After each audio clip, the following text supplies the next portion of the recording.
안녕하세요. 인모스트 투자자문의 공동대표를 맡고 있는 최근민입니다. 오늘은 여러분께 연말을 맞이해서 연금 계좌에 관련된 안내를 좀 드리려고 이 자리에 섰습니다. 매번 장대창 대표님의 강의를 들으시고 익숙할지 모르겠지만 오늘은 연금 계좌에 관련된 그리고 연금 상품들에 관련된 얘기를 드리고자 이 자리에 섰습니다. 이번 영상을 통해서 연금 저축 계좌 그리고 퇴직연금과 IRP 등에 대한 일반적인 이야기들을 좀 들어보시고요. 혹시 좀 더 깊은 내용이 알고 싶으시거나 아니면 본인의 연금 계좌 관리에 대해서 관심을 기울이실 분들은 저희가 11월, 12월에 진행하게 될 연금자문 캠페인 진짜 연금 만들기에도 관심을 기울여 주시면 좀 더 깊은 내용들을 이해하실 수 있을 것 같습니다. 연금저축에 관련된 이야기들은 아마 심심치 않게 많이 들어보셨을 것 같아요.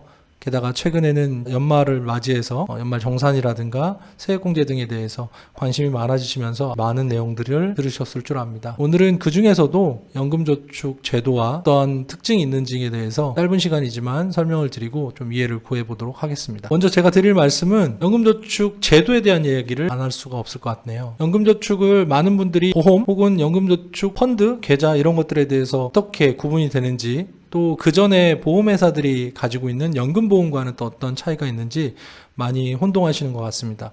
그래서 그 전에 연금저축 제도가 만들어진 이유, 그 다음에 그 연금저축 제도가 상품에 앞서서 제도로 만들어진 거니까 이런 내용들을 좀 알고 계시면 아무래도 상품들에 대한 이해도 좀 더 쉬울 것 같습니다. 비슷한 예로 퇴직연금 제도가 있죠. 그리고 퇴직연금 제도에 개인이 이렇게 하는 IRP라는 상품 토큰이 있습니다. 그래서 오늘은 제도에 대해서 말씀을 드리면서 이 두 가지를 한꺼번에 좀 말씀을 드릴 건데요.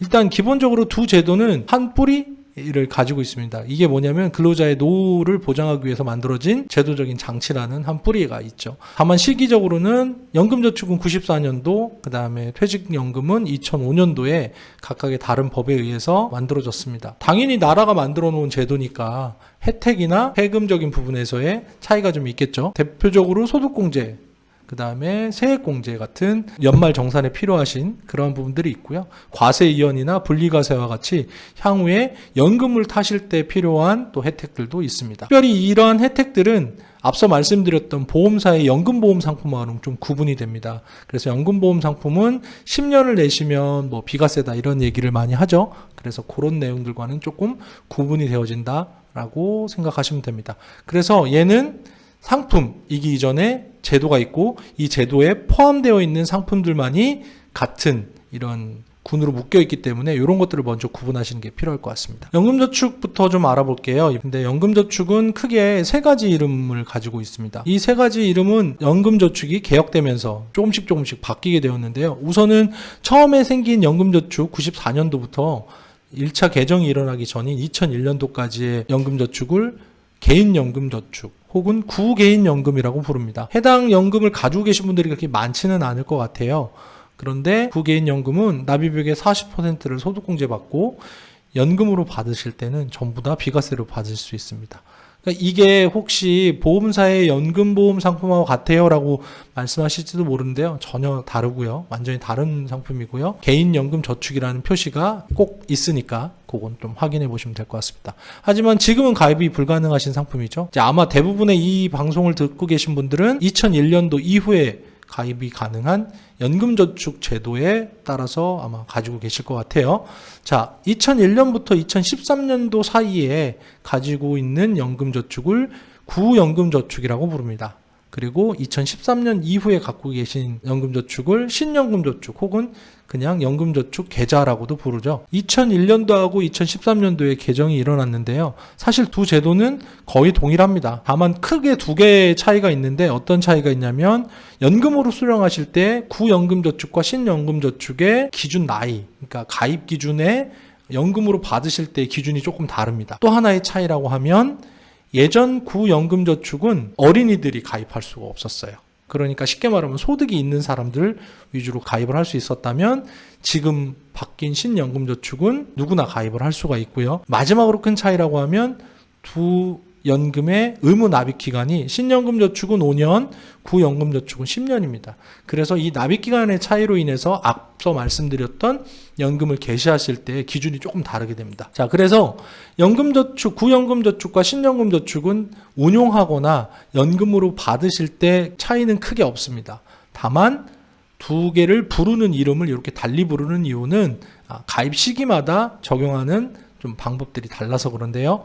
그래서 본인들이 내 연금에 대해서 어떤 연금저축인지 확인하고 싶다라고 했을 때 가입하신 내역을 보면 여기는 구연금저축입니다, 신연금저축입니다, 혹은 구개인연금입니다 이렇게 써있지 않습니다. 구분하실 때는 내가 가입한 연도, 그 연도를 잘 확인하셔서 내가 만약에 2013년 이전이고 2001년 이후다 그러면 내가 가지고 있는 건 구연금저축이구나, 혹은 13년 이후에 가입하신 분들은 신연금저축이구나 이렇게 알고 계시면 됩니다.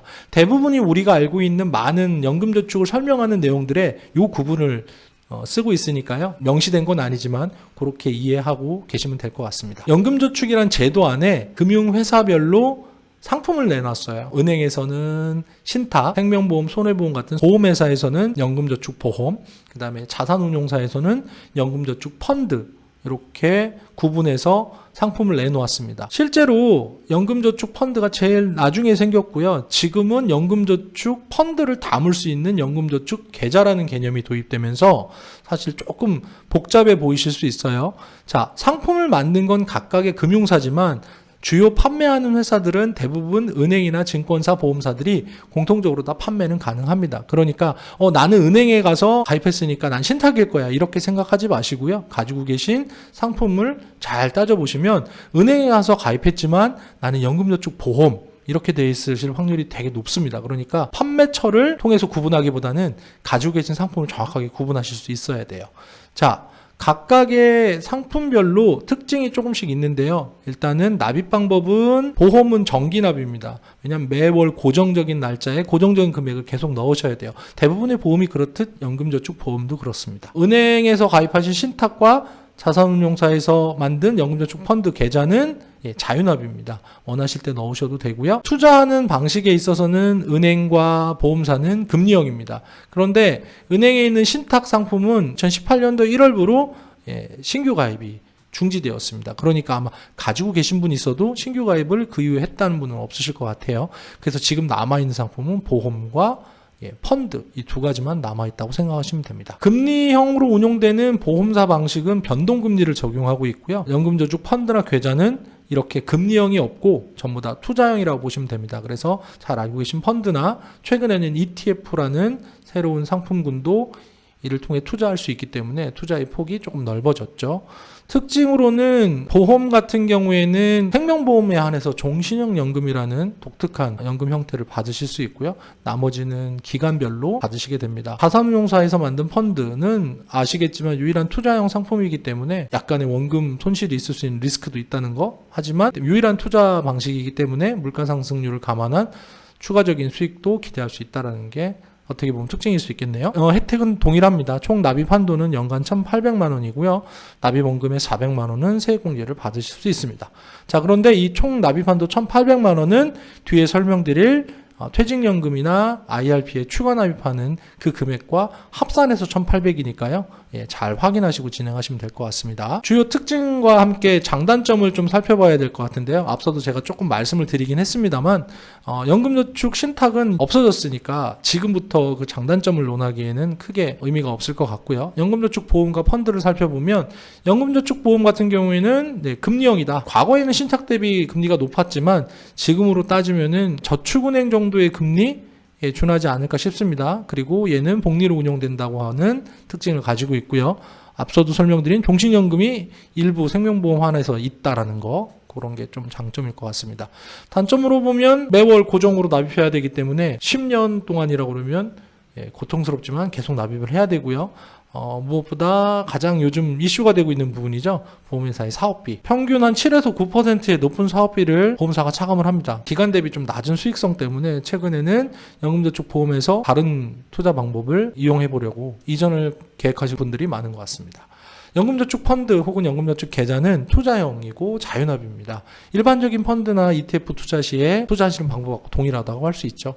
무엇보다 낮은 금리 시대 물가 상승률을 감안한 기대 수익을 기대할 수 있다는 게 가장 큰 장점이라고 한다면, 여기에 또 단점이 있죠.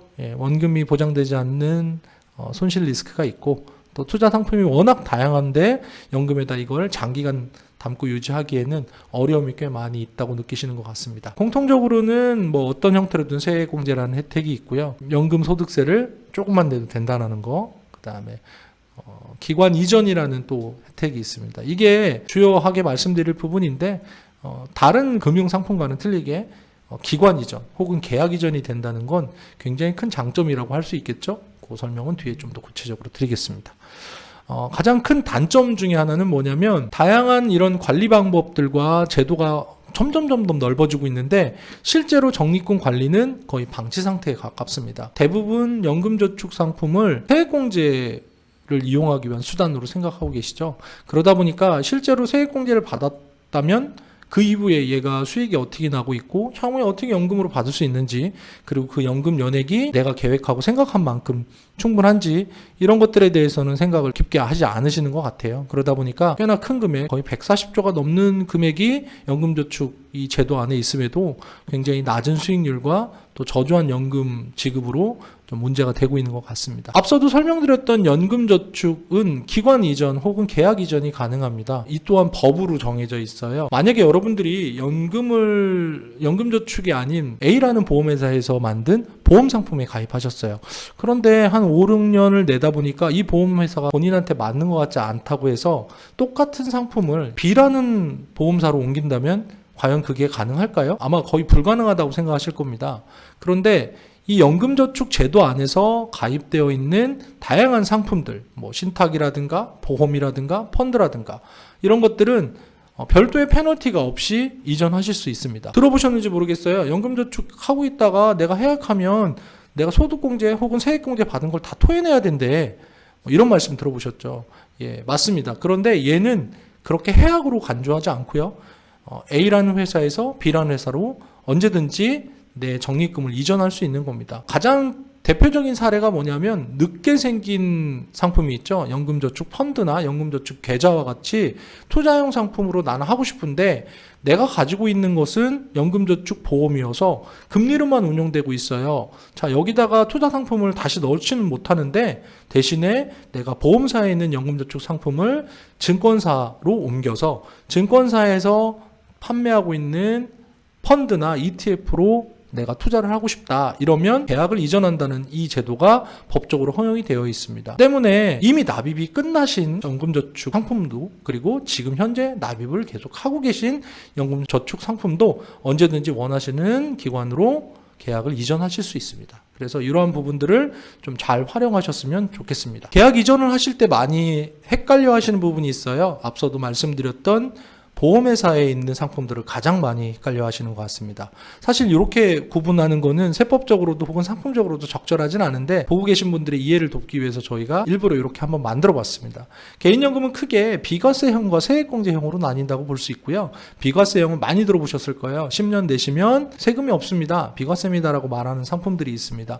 대부분은 보험회사가 만든 연금상품, 그 다음에 저축상품들이 있습니다. 그래서 금리형으로 되어 있는 땡땡 연금보험 뭐 이런 것들은 계약 이전이 불가합니다. 왜냐하면 요 앞서 말씀드렸던 제도에 들어오지 않는 상품들이에요.